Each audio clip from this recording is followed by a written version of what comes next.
Hello everybody, this is the thejonnymar and welcome back to my Let's Play of Final Fantasy VI Advance.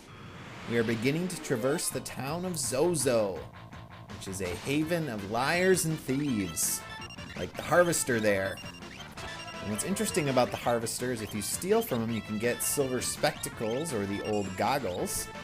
And if you succeed, they'll actually try to steal money from you. Up to 3,000 Jill at one time, so it's really important that if you do that, that you kill them, because otherwise they'll run away and you'll lose all that Jill. There's also a particular enemy that you encounter in these outside areas that I definitely want to avoid, the Hill Gigas, because it is really damaging and basically there's no point in fighting it. So we are still looking for Terra, and we found out in Jador that she headed this way. And we have to try to figure out where she is. Now you can talk to the various NPCs in this town, but basically they all lie to you. And essentially the reason to talk to them is to try to figure out a mini-game in this area. One of Edgar's tools, the chainsaw, is actually locked away. And you have to figure out the clues on what combination or time to enter into a clock in order to access the chainsaw. So by narrowing down your choices, disregarding all of the info that people tell you in Zozo, you're able to pick out what that time is. Or you can just continue to watch and I will tell you what that time is once we get to it. Ooh, that was a good fight. Couple levels, a barrier ring. Was able to steal some silver spectacles from both of those harvesters. Pretty awesome. And I think I want to rearrange Edgar's tools so the flash and drill are more easily accessible, since those are pretty much what I'm going to use from now on.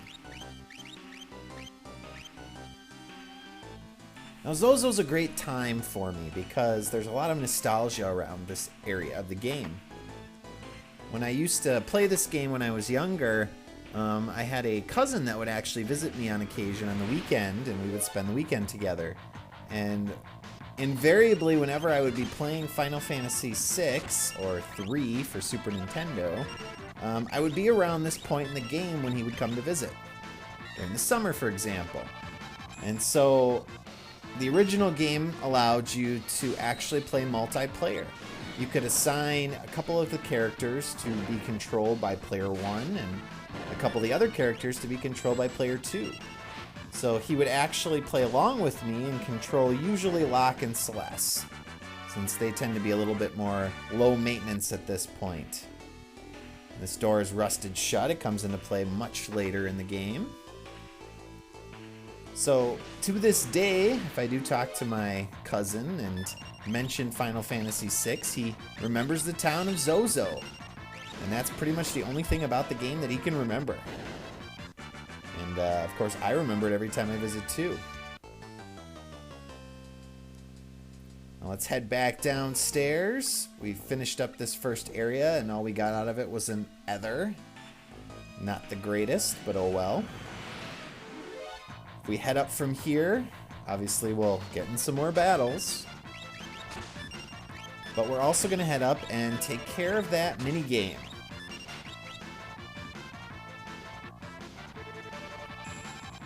I'm going to be using Flash liberally. It is the most powerful attack I have at this point.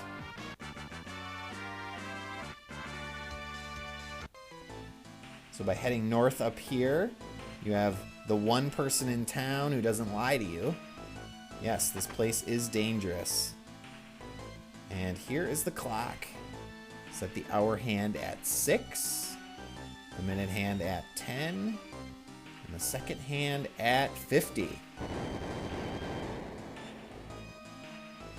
And there you go. Bingo bango, it opens up the wall. And in that chest at the top of the stairs there is the chainsaw. Wow. And I actually messed up for the first time with Sabin. I don't do that very often, so that's a pretty rare occurrence. At least not with his earlier blitzes, which are pretty easy to pull off.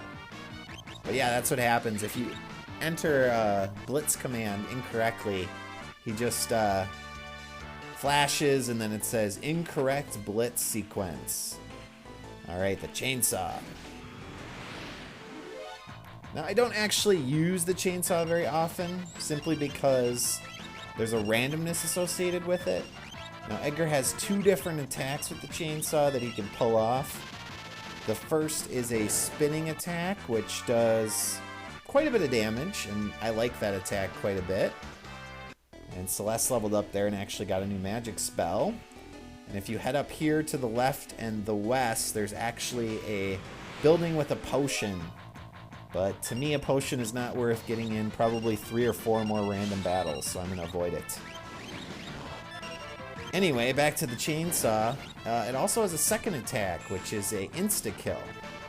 So Edgar puts on a hockey mask a la Jason from the Friday the 13th series, and he mows down the enemy, killing them in one shot. Now that's all good and great. I love this guy's comment. Great people here. You can trust everything they say. Of course I can. So the insta-kill is all good and well, but there's a lot of enemies in this game that are immune to instant death. So, and it's the Hillgigas. These guys have a magnitude 8 attack, which does earth damage and is massive in terms of the output of that damage. So I'm going to run from them every time I smell them. Or see them, I guess. So basically, I don't use the chainsaw very often because I don't want to lose that turn with an insta-kill that fails. So I just use the drill. And the flash, depending on what I'm fighting. Flash is good for mobs or groups of enemies, and obviously the drill is much better for single enemies. So we have a line of thieves here. We have to get in line with them, and one of the things to try here is to sneak around them so you can get around this other one about to go up the stairs. Yes. Success. And now, if you remember back to the guy near the chainsaw building, he said you can't really trust anyone in town. And he also said, don't be jumping in between buildings. Well, unfortunately, you have to do that in order to advance. So first I'm going to grab this Brigades Glove, which allows Locke to capture or mug instead of steal. So now when you pick that command, he'll actually attack and steal at the same time. Ugh. Hillgigas, run away! So to jump between the buildings, you got to find these little window areas like this. And just allow your character to do the jumping. And get stuck and get forced into a random battle. And then fight another Hillgigas that you have to run away from. Now, by all means, you can fight them if you want. Basically, they don't really give you much in terms of experience or Jill. And they get a auto attack with their magnitude 8 earth attack once you kill them, which does over 200 damage to all your party members. And they do it with their last gasp of breath. Now, the Veil Dancer there is also a character to look out for. She uses aura or second level magic spells on your party, which again do tons of damage. This area is really the first kind of dangerous area that you kind of encounter in the game. Basically, in any battle you find yourself in, except against the Goggle-de-Gooks, I think they're called, every enemy has an attack that's either really annoying or really dangerous. So now we're over here again. Just a few more floors and we will be at the top.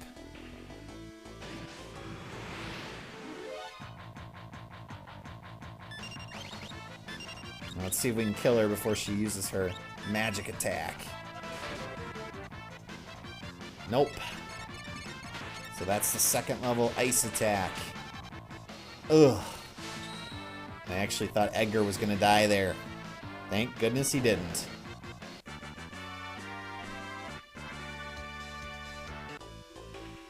So let us use Celeste's healing liberally. And we especially need to heal because we have a boss fight coming up.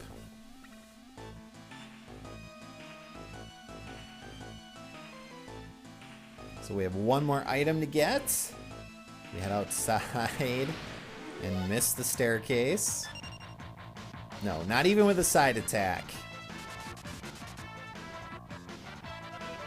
Run away. Anyway, in this room here, we have a new claw for Sabin. But obviously, since I hardly ever regular attack with Sabin, it's really not that important. Okay, that character up there at the top of the steps is our boss.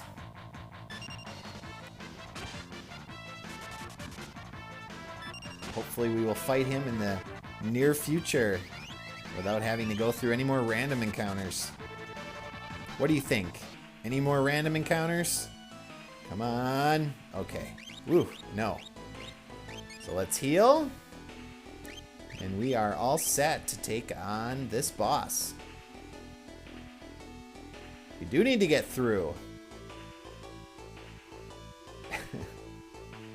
So you're just gonna let us pass? Of course not.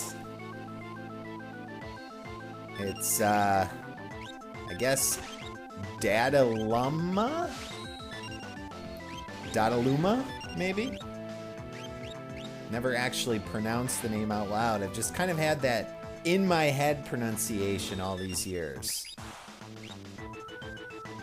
So, Dadaluma can be very difficult or very easy. As you see, he has the ability to heal himself with items. He also can cast Safe and Shell on himself. He can summon little ninjas to help him out in battle. And he actually can throw weapons at you too, which do tons of damage. Now, he doesn't do any of his more powerful attacks, like the throwing of items or summoning of his ninjas. If you can kill him quickly. Oh, no, there are the Iron Fists. You just want to keep pounding on the boss, because once he is dead, everyone else will die as well. And I think he's actually almost dead. Ah, yes. So luckily, we beat him before he was able to use any of his power attacks. And I think we actually stole a jeweled ring too. So highly beneficial for us. So now Terra is up here in this room. Before we encounter her, there are a couple chests you can get. One has another running shoes or Hermes sandals. The other has an X potion. And we will meet up with Terra in my next episode. So as always, thank you all for watching, and I will see you all next time.